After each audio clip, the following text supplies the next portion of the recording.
It was an accident. There's nothing we can do about it.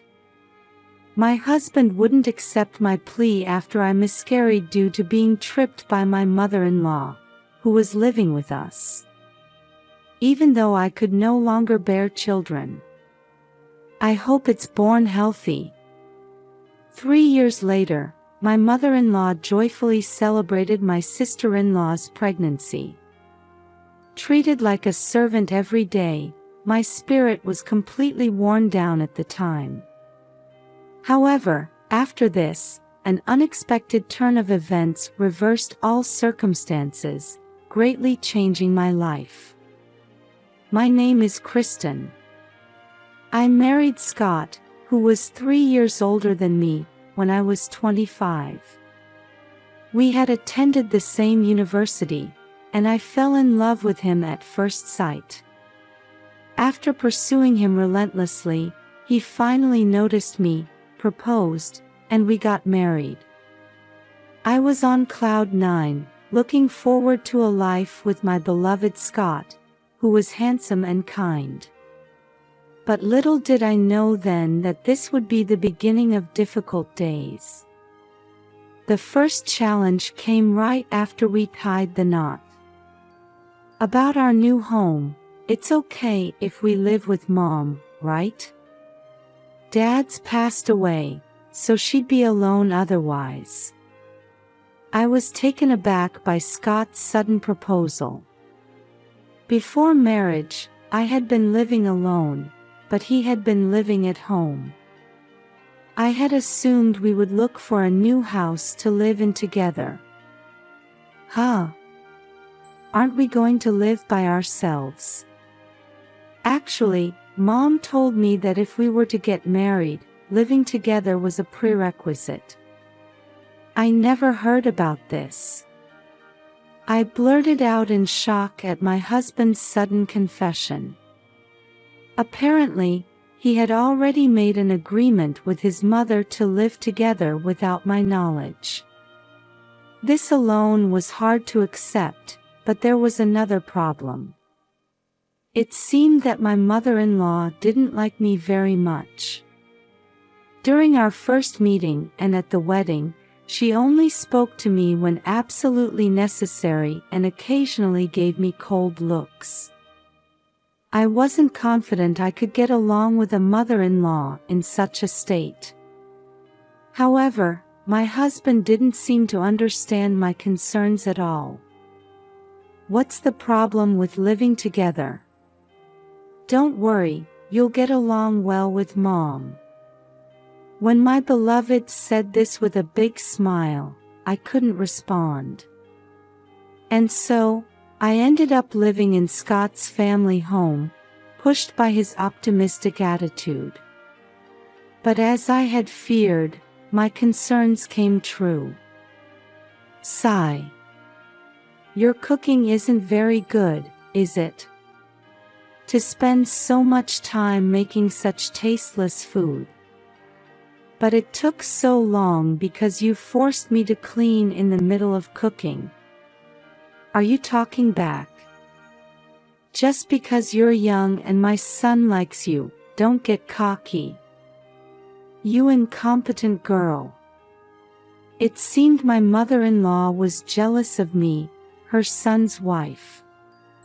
She couldn't stand to see me happy, so she made me quit my job saying, a woman should stay at home after marriage, and pushed all the housework onto me, harassing me when my husband wasn't around. She would spill flour right after I had cleaned, or throw away the food I had made. Even when I talked to Scott about it, all he would say was, I'll talk to her, but despite pushing for us to live together, he didn't do anything. So, even though we were newlyweds, I was already stressed out. But in the midst of all this, there was one person who was on my side. I can't believe it. You're leaving everything to Kristen. Mom, you can move too, you need to share the work. It was my sister-in-law, Vanessa, who scolded my mother-in-law for lounging on the sofa while I was doing housework. "It's fine. Kristen wants to do it." "That can't be true. Scott, you need to properly scold Mom too." "Why am I getting scolded too?" Vanessa, who was mature for her 22 years, not only scolded Scott, who was watching TV, but also helped me with the housework. "Let's do it together," she said with a cheerful smile, and I felt my heart being healed. Vanessa had been friendly with me since I started dating her brother. But there was a reason why she had become so attached to me, related to an incident a few years ago.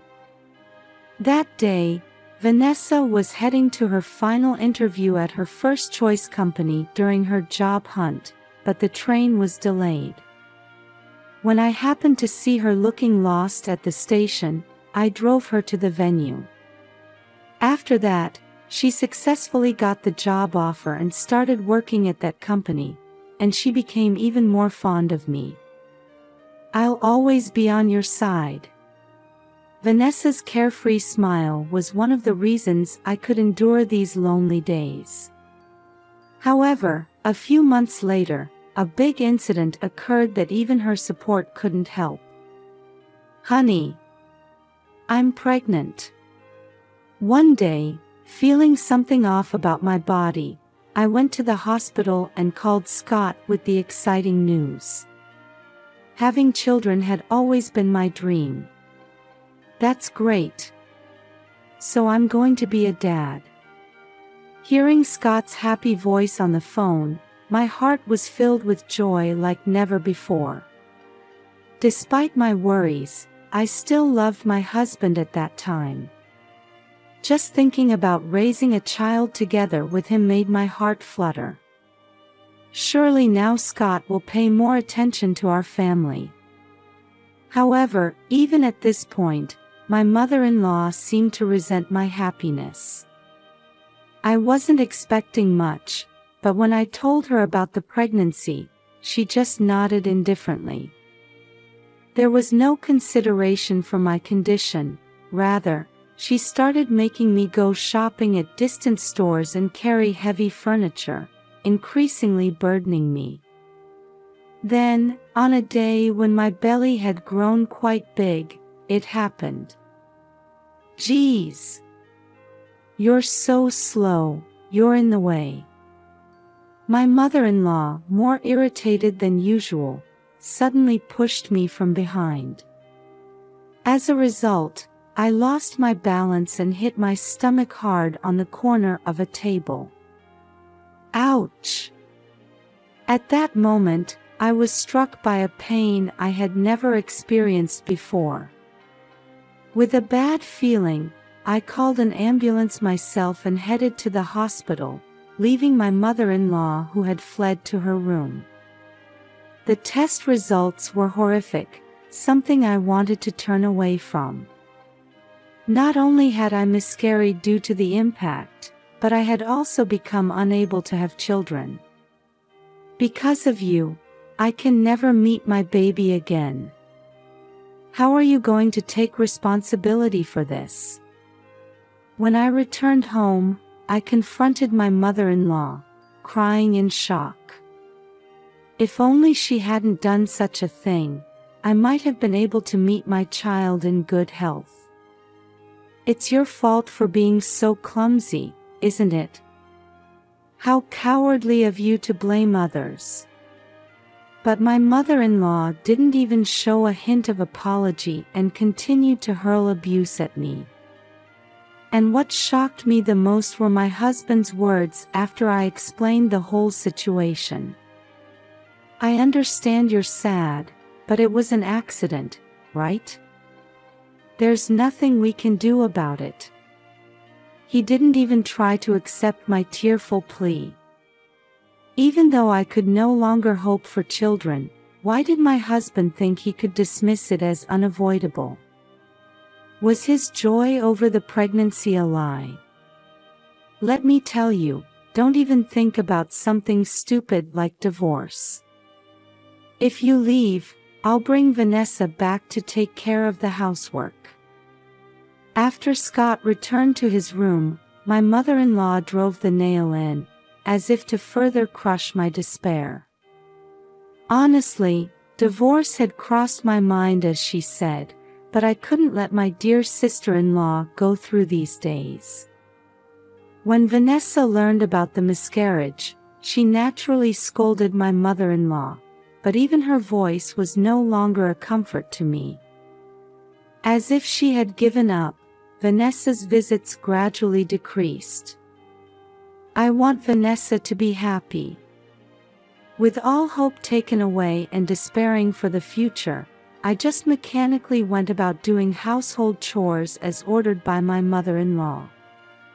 I even felt it was pointless to think about anything anymore. But after 3 years of lonely time, one day, an unexpected turn of events occurred that reversed all circumstances. Vanessa, who hadn't shown her face for a while, came to the house. "Actually, I'm pregnant with my loved one's baby. I'm planning to marry him soon." "That's wonderful. I hope the baby is born healthy." My mother-in-law was overjoyed at Vanessa's somewhat radiant announcement. "It was unfortunate with Kristen, so you be careful." And as Scott smiled without any ill intent, I excused myself to go shopping, leaving the scene. As much as I wanted to be happy about Vanessa's pregnancy, I couldn't bear to see his reaction, which was completely different from when it was me. But that's when it happened. "Kristen." When I turned around after hearing my name called, to my surprise, Vanessa had run after me. "What's wrong? You need to be careful with your body. Actually, there's something I really want to tell you." And then she approached me with an unexpected story. Vanessa strongly grasped my hand as I stood bewildered after hearing everything. "Now it's my turn to help you." At Vanessa's words, looking at me with straight eyes, tears that I thought had long since dried up overflowed from my eyes. A few months later, I was waiting at home with my mother-in-law and husband for Vanessa to arrive. Today was finally the day she had promised to bring her fiancé. "I'm home. I've brought him." Vanessa arrived at the house with a tall, polite man.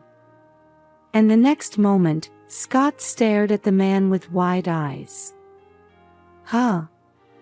Mr. Miller." As Scott stood up in shock, Vanessa grinned at him. "Are you surprised? You probably never thought my fiancé would be the son of your company's president, did you?" It turned out that the man called Mr. Miller was working at the same company as Scott to take over his father's business. In other words, he was the young master. Apparently, Mr. Miller had fallen in love at first sight with Vanessa, who was working as a receptionist at another company, and their relationship had developed from there. So Vanessa will be the president's wife in the future. As expected of my daughter. Understanding the situation, my mother-in-law expressed even more joy. Although he still seemed bewildered, Scott also had a happy smile on his face. Probably thinking that having the president of a first-class company as a relative would bring them some benefit. However, betraying their expectations, I quietly stood next to Vanessa. "But this will be the last time she comes to this house."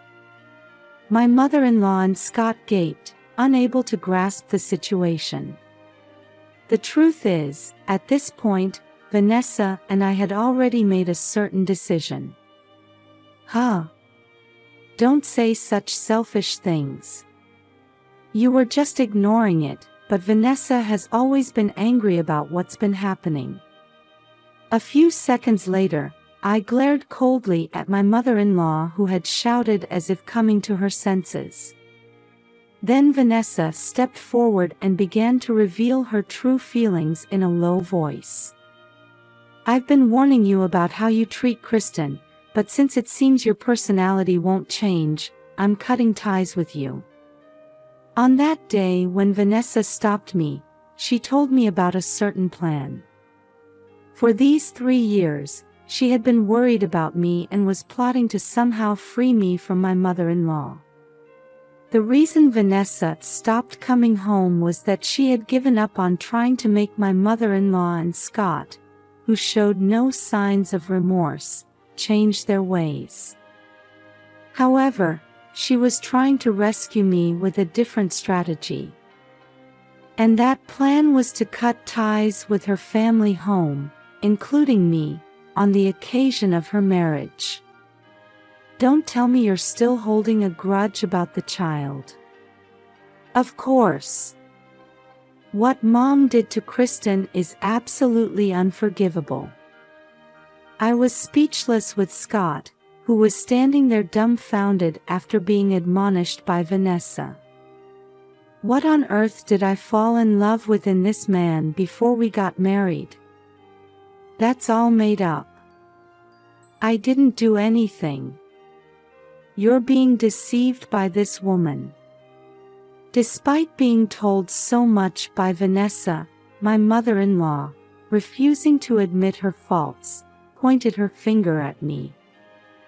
In response to her, I took out my smartphone, seizing the opportunity. Can you still say that after seeing this?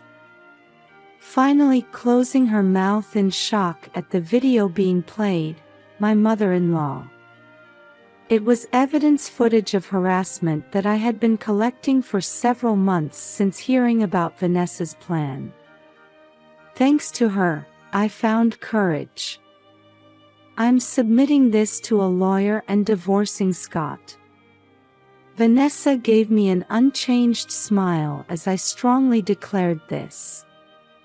For a long time, I had given up on my own future, feeling hopeless and that nothing could be done.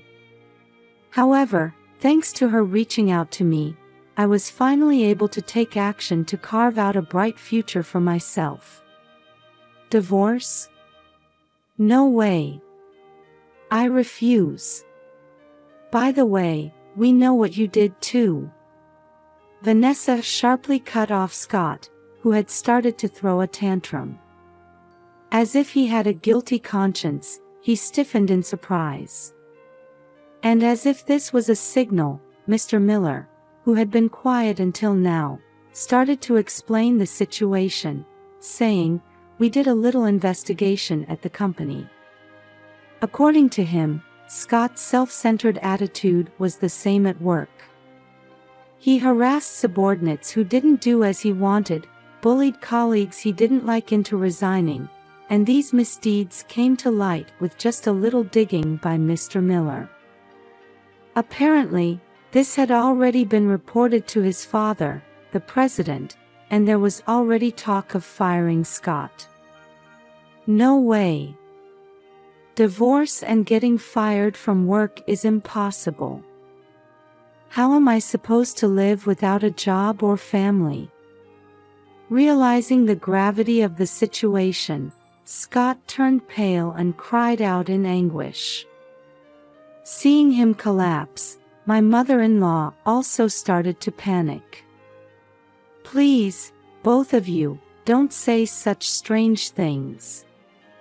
Besides, Kristen has nowhere to go even if she leaves here, right?